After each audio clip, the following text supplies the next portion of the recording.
Mark Twain said, "No man's life, liberty, or property is safe while the legislature is in session."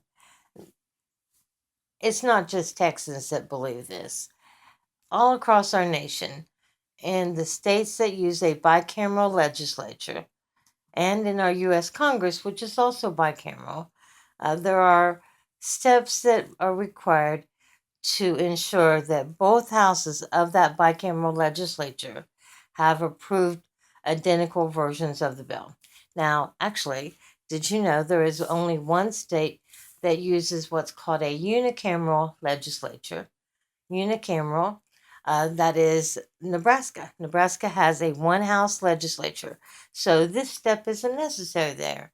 But in other states and in our U.S. Congress, this step is necessary to come up with a way to come to an agreement between the two houses on identical versions of a bill.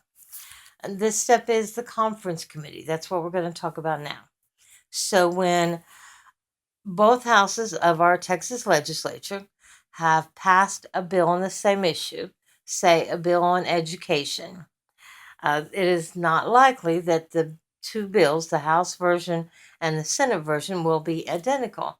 And that is required. Remember, we talked earlier about the co equal houses when it comes to making laws, and both houses to come to that promise, the co equal houses issue, then both houses have to agree to the same version of a bill. So the Texas House, let's imagine, has passed a bill on education. The Texas Senate, acting and voting separately, has passed a bill on education, but they're not identical bills.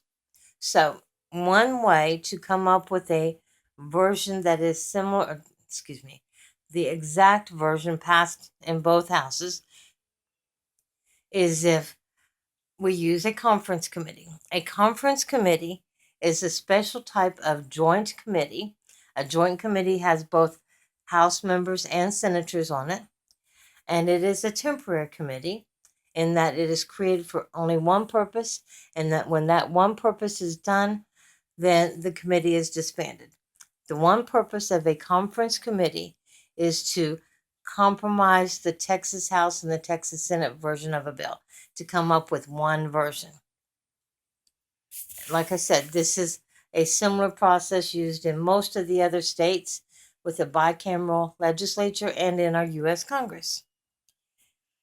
Okay, so in Texas and in some other states, the presiding officers of each of the houses of the legislature will appoint members to this conference committee. So, this conference committee will have Texas House representatives and it will include Texas senators as well. And in the Texas House, the presiding officer is, of course, the Speaker. So, the Speaker will appoint 5 Texas House representatives to this conference committee. In the Texas Senate, the presiding officer is the lieutenant governor. So the lieutenant governor will appoint 5 Texas senators to this committee. The committee's job is to come up with a compromise version of the bill, to take the two versions and agree to a compromise version, one version. Sometimes this is impossible. Sometimes the conference committee fails to do so, to come up with a compromise version, and the bill dies. You can't send both versions of a bill to the Texas governor and say, hey, pick the one you like best. Instead, you can only send one version of the bill. However, the conference committee is going to try really hard to come up with a compromise version, one version, get agreement between the members. And in Texas, as in some other states, we do have a rule.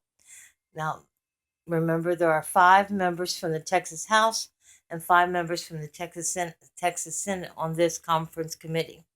The rule is that to come up with a compromise version, at least 3 members from the Texas House and 3 members from the Texas Senate must approve this compromise version of the bill.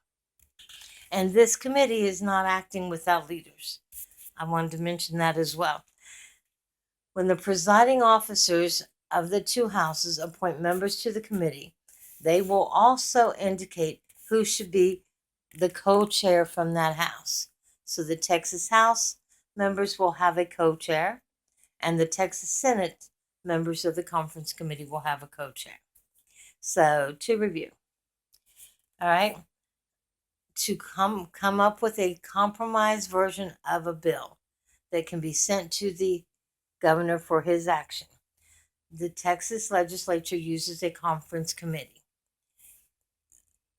There are both House members and senators on this conference committee, and they are appointed by the presiding officer of the respective houses. It takes 3 of the House members and 3 of the senators approving the compromise version before the conference committee's job is complete. Now, if this does happen, this new bill, the conference version of the bill, will have to go back to the Texas House and back to the Senate to be voted on. Remember, neither house has voted on this compromise version. It's a new version. They might have voted on something similar, but not this specific version. They will take a straight up or down vote, no debate, or not much debate, I should say, and then vote whether to accept the compromise version. If one of the 2 houses does not vote to accept the conference version, then the bill is not going to pass either. All right, guys, that's it. Read more in your textbook about the conference committees in the Texas House of Representatives.